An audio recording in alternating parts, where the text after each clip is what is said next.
Kali ini saya akan membahas tentang sifat periodik unsur. Kenapa sifat periodik unsur dibahas? Karena sifat-sifat kimia dalam sistem periodik unsur itu berubah secara teratur. Nah, maka kita bisa memperkirakan kira-kira apakah sifat-sifatnya itu lebih besar, lebih kuat, atau jari-jarinya lebih besar, atau lebih kecil dari unsur yang berada dalam satu golongan ataupun dalam satu periode.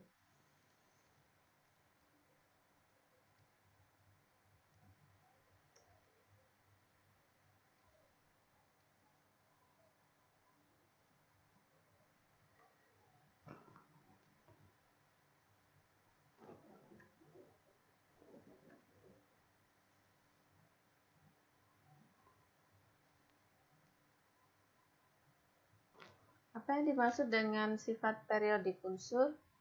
Sifat periodik adalah sifat yang berubah secara beraturan sesuai dengan kenaikan nomor atom, yaitu dari kiri ke kanan dalam satu periode atau dari atas ke bawah dalam satu golongan. Nah, sifat-sifat keperiodikan yang akan kita bahas itu adalah jari-jari atom, kemudian keelektronegatifan, energi ionisasi, kemudian afinitas elektron, sifat logam dan non-logam, serta kereaktifan.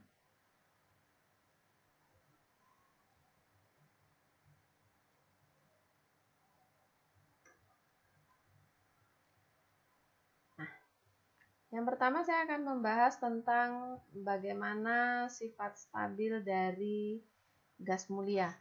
Gas mulia untuk He, kemudian Ne, Ar, Kr, Xe, dan Rn ini adalah zat yang stabil. Kenapa stabil? Alasannya adalah memiliki konfigurasi elektron yang terisi penuh di kulit terakhir. Jadi contohnya He, itu elektron valensinya 2, maksimum kulit pertama diisi 2. Kemudian Ne, kemudian argon, kripton, xenon, dan radon semuanya terisi 8 elektron di kulit terakhir. Jadi kalau lihat konfigurasinya nih, 4s2, 4p6, 4p6, 4p6 semuanya. Nah, berarti sudah penuh. Nah, selain unsur-unsur gas mulia yang lain, maka akan cenderung melepas atau menarik elektron supaya memiliki konfigurasi sama dengan konfigurasi gas mulia. Nah, contohnya di sini litium dengan nomor atom 3 itu konfigurasinya 1s2, 2s2. Dia harus, supaya stabil, dia harus mendekati konfigurasi gas mulia. He yang paling dekat. He itu dengan nomor atom 2, 1s2. Maka supaya menyerupai He, dia harus melepaskan satu elektron, membentuk ion positif litium plus. Nah, kemudian contoh yang lain adalah Mg12, konfigurasinya 1s2, 2s2, 2p6, 2s 3s2. Nah, dia akan mendekati konfigurasinya neon dengan nomor atom 10, 1s2, 2s2, 2p6. Kalau diperhatikan ini kelebihan 2 elektron, maka dia akan cenderung melepaskan 2 elektron sehingga konfigurasinya sama dengan konfigurasi gas mulia neon. Maka Mg karena melepas 2 elektron, dia akan membentuk Mg2+. Nah, kemudian Cl juga begitu.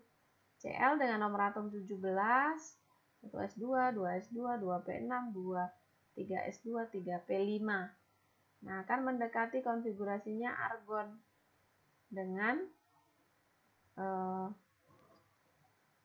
P6 paling akhir. Maka dia supaya sama dengan argon, dia harus narik satu elektron.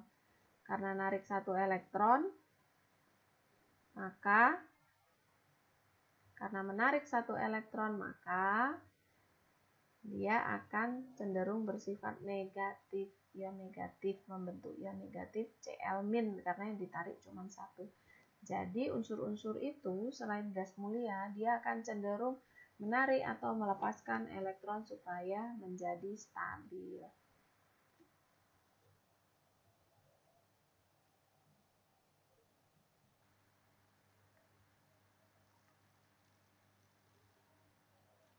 sifat periodik unsur yang pertama yang akan kita bahas adalah tentang jari-jari atom. Jari-jari atom itu adalah jarak dari inti atom ke kulit terluar. Nah, ini. Maka kalau dalam satu golongan periodenya semakin banyak, kulitnya makin banyak, maka jari-jarinya akan semakin besar. Nah, bagaimana dengan dalam satu periode? Jika dalam satu periode jumlah kulit itu sama semuanya.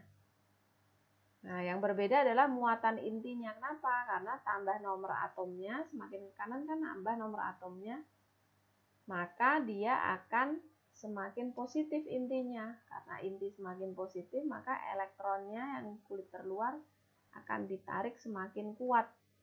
Akibatnya semakin ke kanan, jari-jarinya akan semakin kecil. Nah, jadi semakin ke bawah semakin besar karena jumlah kulitnya makin banyak. Kalau dalam satu periode semakin ke kanan itu semakin kecil karena jumlah inti atomnya, protonnya makin banyak sehingga elektron di luar itu akan ditarik kuat ke inti. Karena ditarik kuat maka semakin rapat sehingga jari-jarinya semakin kecil.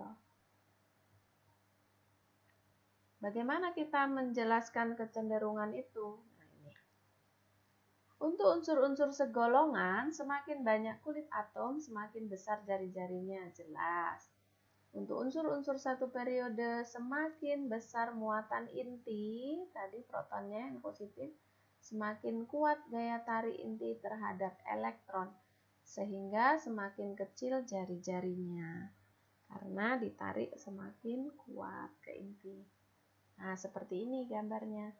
Kalau dari dalam satu golongan, dari atas ke bawah nih, otomatis akan semakin besar jari-jarinya karena kulitnya makin banyak. Nih satu kulit nih 2, 3, 4, 5, 6. Tapi kalau dalam satu periode, kulitnya kan sama nih semua periode periode ke-2. Kulitnya sama semuanya. Nah, yang menyebabkan berbeda adalah muatan intinya. Intinya makin positif kalau makin ke kanan karena nomor atomnya makin besar, jumlah protonnya makin besar. Maka elektron-elektron yang ada di kulit itu akan ditarik ke inti semakin kuat sehingga makin rapat. Jadi jari-jarinya makin kecil. Semakin ke kanan semakin kecil, semakin ke bawah semakin besar. Bagaimana dengan jari-jari ion? Ion positif memiliki jari-jari lebih kecil. Kenapa? Karena dia harus melepaskan elektron di kulit terluar. Sedangkan ion negatif mempunyai jari-jari lebih besar. Nah, contohnya ini. Litium itu kan tadi, Li itu kan 1s2, 2s1. Karena melepaskan elektron di kulit terluar, maka kulitnya berkurang 1 sehingga Li plus itu lebih kecil. Natrium juga begitu, kalium juga begitu, lebih kecil.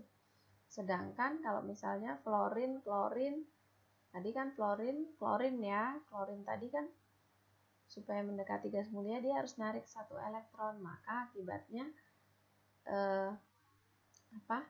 jari-jarinya semakin besar karena nambah elektronnya. Bagaimana dengan energi ionisasi? Energi ionisasi itu apa sih? Energi ionisasi adalah energi yang diperlukan untuk melepas 1 elektron dari keadaan dari atom netral dalam wujud gas sehingga terbentuk ion berwujud gas dengan muatan +1. Nah, besarnya energi ini disebut dengan energi ionisasi. Nah, digambarkan di sini, tolong dilihat gambarnya. Nah, jadi kalau misalnya ini elektronnya mau dilepaskan. Kalau mau dilepaskan, tentu ikatannya dengan inti ini yang mempengaruhi. Kalau dia dekat dengan inti, maka nih ikatannya akan kuat. Maka kalau jari-jarinya kecil nih, energi ionisasinya makin besar. Tapi kalau dia semakin jauh dari inti, makin jauh, maka ikatannya akan lemah. Sehingga butuh energi kecil saja untuk melepaskan elektron dari inti. Nah, jadi Kalau elektron yang di luar ini mau dilepaskan tentu lebih mudah daripada elektron yang di dalam. Kalau di dalam kan lebih dekat, berarti ikatan lebih kuat. Nah, kita lihat dalam satu golongan. Dalam satu golongan dari atas ke bawah tadi kan jari-jari bertambah besar. Tadi dikatakan kalau jari-jarinya bertambah besar, gaya tarik inti terhadap elektron terluar semakin lemah, maka energi ionisasinya semakin berkurang. Sedangkan dalam satu periode dari kiri ke kanan, karena jari-jarinya semakin kecil, maka ikatannya semakin kuat, maka energi ionisasinya makin besar. Jadi, hubungan energi ionisasi dengan jari-jari itu berbanding terbalik. Lalu jari-jarinya makin besar, energi ionisasi justru makin kecil karena makin jauh. Sedangkan kalau energi ionisasinya makin kecil, jari-jarinya makin kecil, energi ionisasi makin besar karena untuk melepaskan semakin sukar. Yang berikutnya adalah afinitas elektron. Apa sih yang dimaksud dengan afinitas elektron? Nah, afinitas elektron adalah energi yang menyertai penambahan satu elektron pada suatu atom netral membentuk ion negatif. Nah, tadi kan dikatakan kalau energi ionisasi untuk melepas. Kalau afinitas itu untuk menarik satu elektron. Nah, yang biasanya menarik satu elektron adalah atom-atom yang berada di sebelah kanan tadi. Contohnya Cl. Kalau golongan 7 kan elektron terluarnya 7. Supaya menyerupai gas mulia 8 berarti dia harus narik satu elektron. Oh, berarti kalau dalam satu periode semakin ke kanan itu justru semakin besar. Nah, jadi ini ya. Dalam satu golongan dari atas ke bawah, afinitas elektron cenderung berkurang dari atas ke bawah. Dalam satu periode dari kiri ke kanan, afinitas elektron cenderung bertambah. Jelas ya tadi, karena semakin ke kanan semakin mudah menarik elektron. Kecuali unsur alkali tanah dan gas mulia, semua unsur golongan utama mempunyai afinitas bertanda negatif. Afinitas elektron terbesar dimiliki oleh halogen. Nah, halogen itu adalah golongan 7. Jadi, afinitas elektron terbesar dimiliki oleh golongan 7. Nah, seperti ini. Kalau kamu perhatikan afinitas elektron golongan 7 ini yang terbesar. Nah, jadi min 328 artinya minus apa? Justru saat dia melepaskan, saat menerima elektron, dia bukan membutuhkan energi, tapi justru melepaskan energi. Semakin besar afinitas elektron, semakin mudah menangkap elektron. Nah, jadi kalau tanda negatif ini bukan semakin besar tanda negatifnya, justru dibilang semakin besar afinitasnya atau semakin besar kecenderungannya menangkap elektron. Dalam satu golongan dari atas ke bawah, afinitasnya semakin kecil. Nah, jadi kalau dilihat grafiknya tuh arahnya ke sini nih, ke atas, kemudian ke kanan. Jadi dari bawah ke atas semakin besar, dari kiri ke kanan juga semakin besar. Nah, apa yang dimaksud dengan keelektronegatifan? Mirip dengan afinitas, kemampuan atom untuk menarik elektron. Semakin besar keelektronegatifannya, semakin mudah menarik elektron. Nah, besarnya sama dengan afinitas. Dalam satu golongan, semakin ke bawah semakin kecil. Dalam satu periode, semakin ke kanan semakin besar. Jadi fluorin ini cenderung membentuk F-, Cl-, Br-, I-. Jadi cenderung mudah sekali menarik elektron nih yang paling mudah. Jadi dari kiri ke kanan semakin besar. Dari bawah ke atas juga semakin besar. Sama dengan afinitas. Sifat logam dan non-logam. Sifat logam berkaitan dengan keelektropositifan atau kecenderungan melepas elektron. Tadi yang melepas elektron adalah golongan 1, golongan 2 cenderung lepas elektron karena dia kelebihan 1 elektron. Semakin besar energi ionisasi, semakin sukar bagi atom untuk melepas elektron. Nah, dari kiri ke kanan, sifat logam itu akan berkurang, sedangkan non-logamnya bertambah. Dari atas ke bawah, sifat logamnya bertambah, sedangkan non-logamnya berkurang. Nah, yang terakhir adalah kereaktifan. Nah, dari kiri ke kanan dalam suatu periode, mula-mula kereaktifannya menurun, kemudian bertambah hingga golongan 7A. Jadi yang paling reaktif 1A dan 7A. Kalau 1A itu reaktifnya karena cenderung melepas elektron, kalau 7A cenderung menarik elektron. Nah, ini adalah rangkumannya.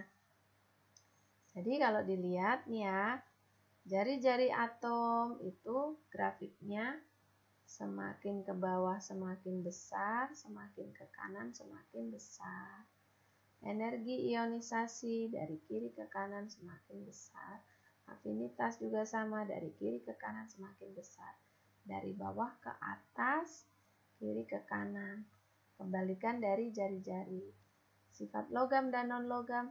Sifat logam itu akan semakin besar. Semakin besar sifat logamnya jika dia dari atas ke bawah atau dari kanan ke kiri, sedangkan non-logamnya dari kiri ke atas. Nah, jadi bisa disimpulkan jari-jari terbesar adalah sebelah pojok kiri bawah. Ini jari-jari terbesar. Pojok kiri bawah.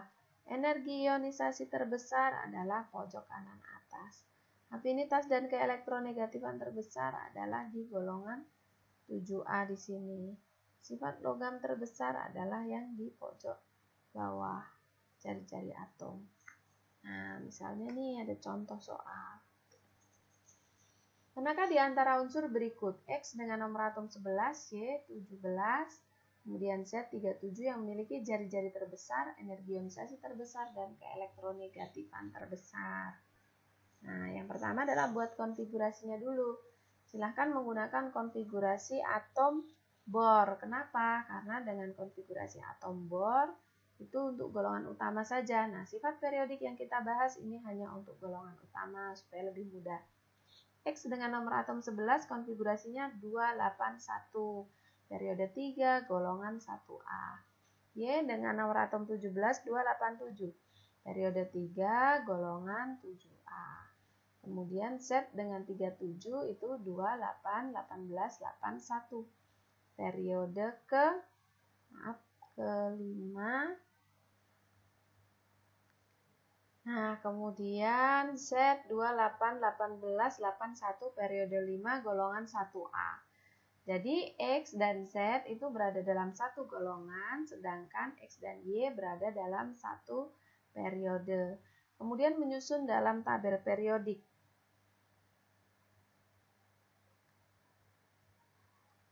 Nah, disusunnya seperti ini.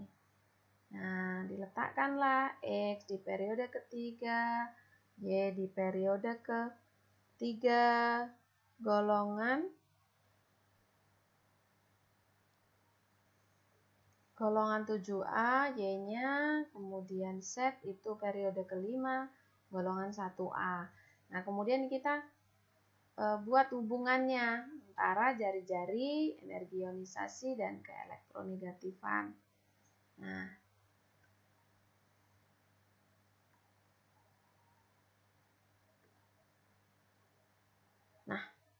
Nah, ini adalah jari-jarinya.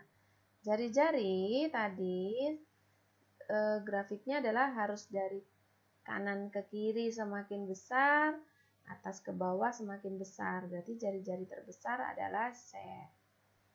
Kemudian energi ionisasi berkebalikan dengan jari-jari. Kalau kalau jari-jarinya terbesar, berarti energi ionisasinya terkecil. Oh, berarti yang jari-jarinya kecil itu yang Y, berarti energi ionisasi Y itu yang terbesar. Bagaimana dengan keelektronegatifan? Elektronegatifan adalah kecenderungan membentuk ion negatif. Dari 1A cenderung membentuk ion positif karena konfigurasinya berakhir di 1 nih, supaya sama dengan gas mulia harus lepas 1 elektron. Sedangkan kalau Y karena konfigurasinya 7, supaya mirip dengan gas mulia harus menarik 1 elektron. Oh, berarti keelektronegatifan terbesar adalah yang Y.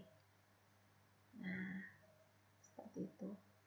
Jadi, jelas ya, jari-jari dan energi ionisasi itu berbanding terbalik. Elektronegatifan juga berbanding terbalik. Nah, jadi yang cenderung menarik elektron adalah yang di sebelah kanan. Terima kasih.